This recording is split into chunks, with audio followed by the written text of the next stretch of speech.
everyone. I'm Emily Crow, multimedia editor at Progressive Grocer. Welcome to Top Women in Grocery, a podcast that focuses on the trends, topics, and interests that move women forward in grocery retail. We're spotlighting extraordinary women in the grocery industry who have had successful careers and interesting lives and are also making a positive impact in their workplaces and in their communities. We have a special episode for you today where we're going to do something a little different. We couldn't have a Top Women in Grocery podcast without our TWIG program. And with the awards nomination window currently open, my guest and I are going to discuss that program a little more in depth and talk about what we're looking for when we judge Top Women in Grocery Awards nominations. Here with me today is Bridget Goldschmidt, managing editor of Progressive Grocer and the true heart and soul behind TWIG, as well as senior editor and my fellow TWIG podcast host, Lynn Petrak. Bridget and Lynn, thank you for being here. Thanks, Emily. Thanks for having us.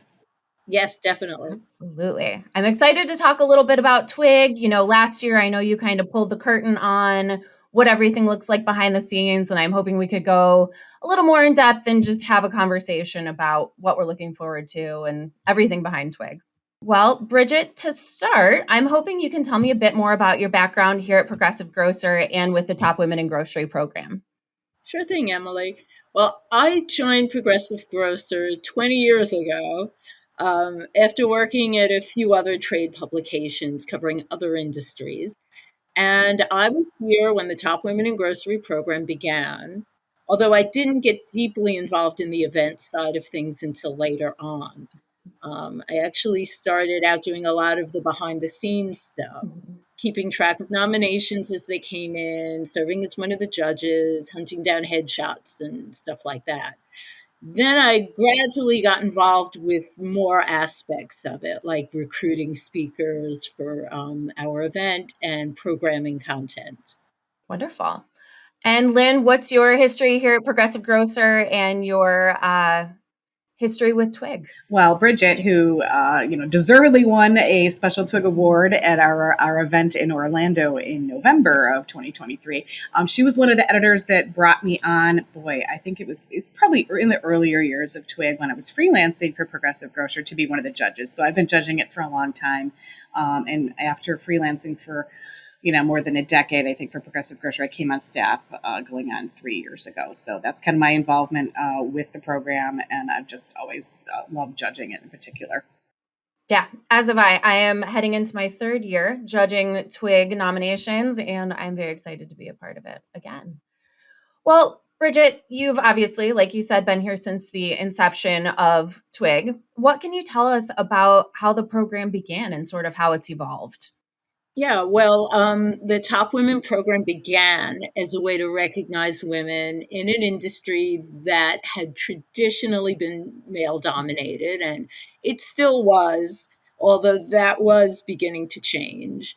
And over the years, we've really seen that change accelerate with an influx of women into top C-suite positions and into roles once considered masculine, such as warehouse logistics and IT. And the program has also grown dramatically over the years, from tens of nominees to hundreds now.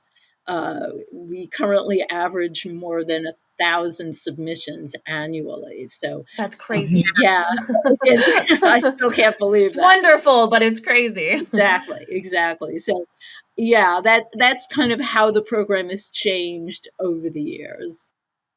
And then, we've all spent countless hours poring over TWIG nominations, looking for the best of the best. And I think we all have our own process for judging them.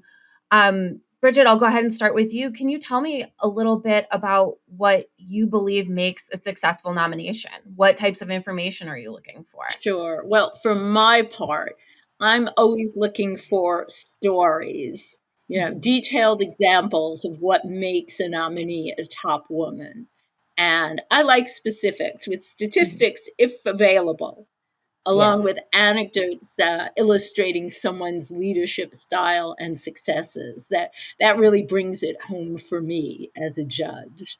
Yeah. Lynn, is there anything you can add sort of what you look for and what makes a nominee stand out? Well, I think you guys would probably all agree with me. Like when you know it, you see it, because it hits all the boxes. It's got, those metrics that are measurable in percentages. I like to see something concrete that you've done, because others, sometimes it's just a bunch of words, but it's like, oh, you're so close. I just want to see a little bit more on what you accomplished, So there's the metrics and there's the involvement in the community.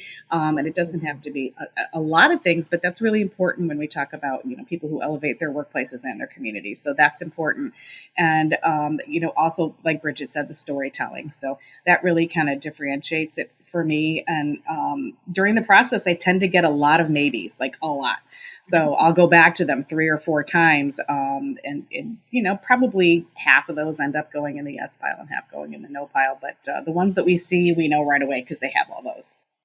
Yeah, I definitely agree on the community involvement. It seems like just that little extra thing that can push a nominee over the edge. And I also think sometimes when I'm reading a nomination, it's almost like, okay, you did your job this year. You did a great job, but what has this person done to go above and beyond and sort of put themselves in a category that is deserving of a Top Women in Grocery award? I don't know if you guys agree with that, but Right. No. sometimes it's just that little extra. Yeah, you've put your finger on it. It is the above and beyond that we're looking for. And just to mention that we have actually, like this past year, like with last year's program, made the community work or the sort of extracurricular work mandatory, because we really felt it was so important. I mean, it was always something that we looked for.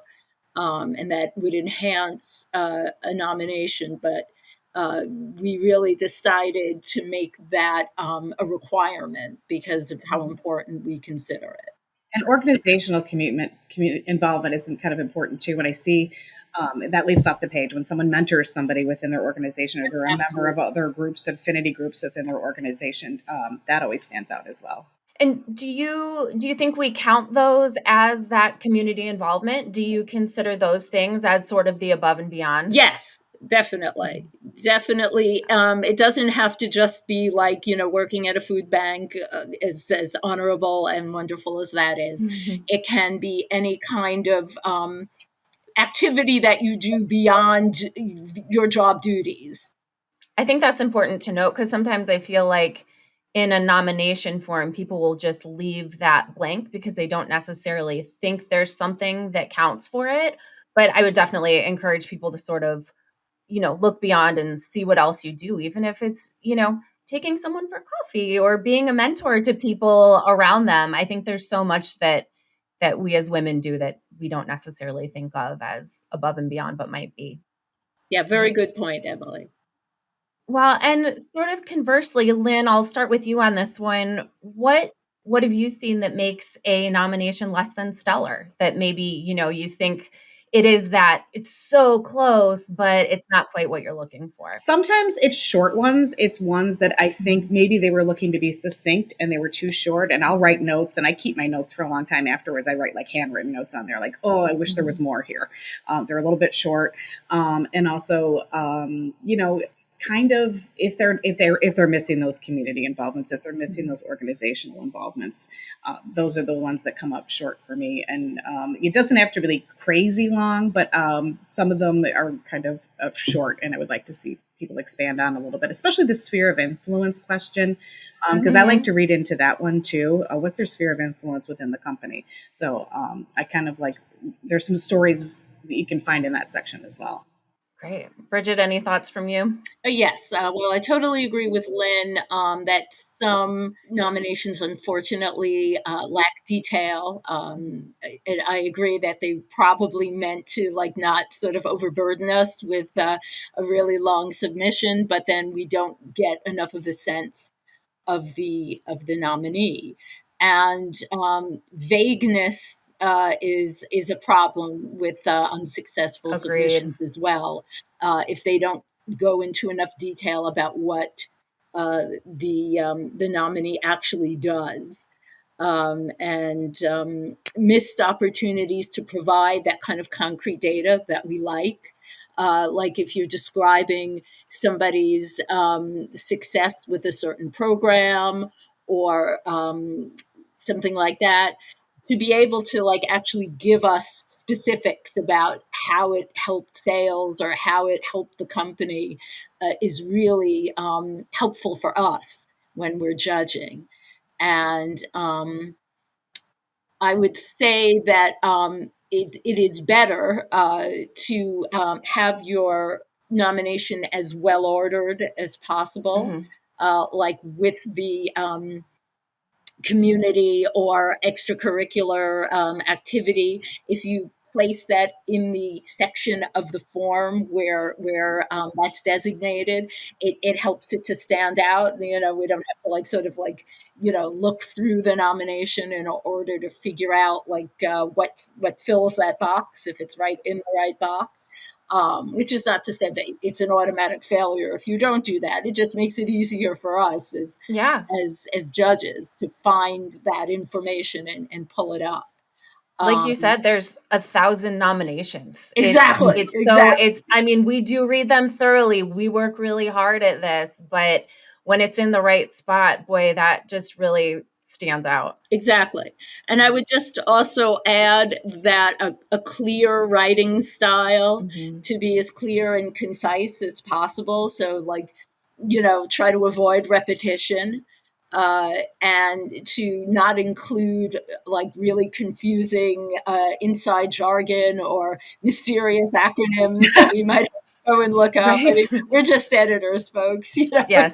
We understand the jargon to an extent, but we don't know every term of art. So. Avoid the word salad, right? Yeah, which I try really hard on my own to do, and sometimes exactly right. Just try to bear in mind that we're not necessarily experts in whatever particular field this person is. So if you could just make it as easy as possible for us to figure out what it is they do and how successful they are at it, that would be appreciated. So yeah, I would say keep it as clear as possible. Provide details, but try to avoid repetition. Just to keep us engaged and interested, and try to provide as many concrete examples and data statistics as possible. Yeah, definitely. I think these people are also telling a story. They're telling us the story of this person and why they think that we should choose them as a TWIG award winner. So I love that, Bridget. And I totally agree with the concrete examples and the numbers. If there's ROI, if there are percentages, it really stands out to me as something that, that person has really made a difference. And those are the things we pull out when we do the write-ups, right? Because when we do the write-ups for our issue that comes out in June, we have those bullet points, and that's usually what I pull out. If I'm going to pull out something, I'll pull out something about the community, and I'll pull out those concrete examples.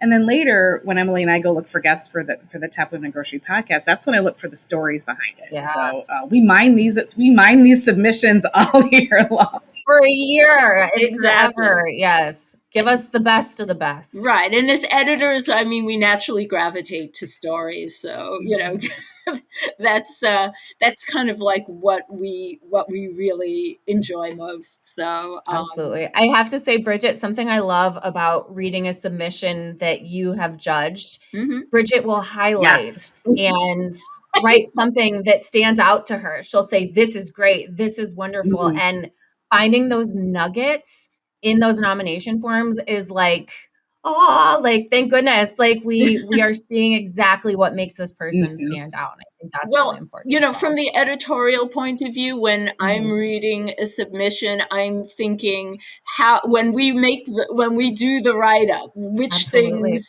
are we going to be highlighting? And so as a kind of guide to myself, or, I'll say like, well, I like this. I think these are really great. And I would highlight them if I did the write-up, which is not to say that anything else in there couldn't be used as well. But yeah, it's just like a sort of a little guide. And I feel like if I'm reading something and I can't pull out any specific bullet points, then it probably is not a successful submission. Great. Well, Bridget, I am hoping to pick your brain a little bit. Could you give us sort of a rundown of important dates for this year's awards program, maybe touching on deadline for nominations, when the nominees will be notified if they're chosen, and then we can talk Right. a little bit about the gala. Right. Well, as you had mentioned, the program is currently open, and we're accepting nominations through February 29th. So we've got that leap year day, so that extra day in February. And the honorees and or their nominators will be informed by mid-April. And the honorees will, of course, as Lynn mentioned, be featured in our June issue. And this year's TWIG Gala will take place as part of our Grocery Impact event, which runs from November 6th to the 8th this year in Orlando, Florida, and will also include informational sessions featuring some of our top women and content geared toward our honorees.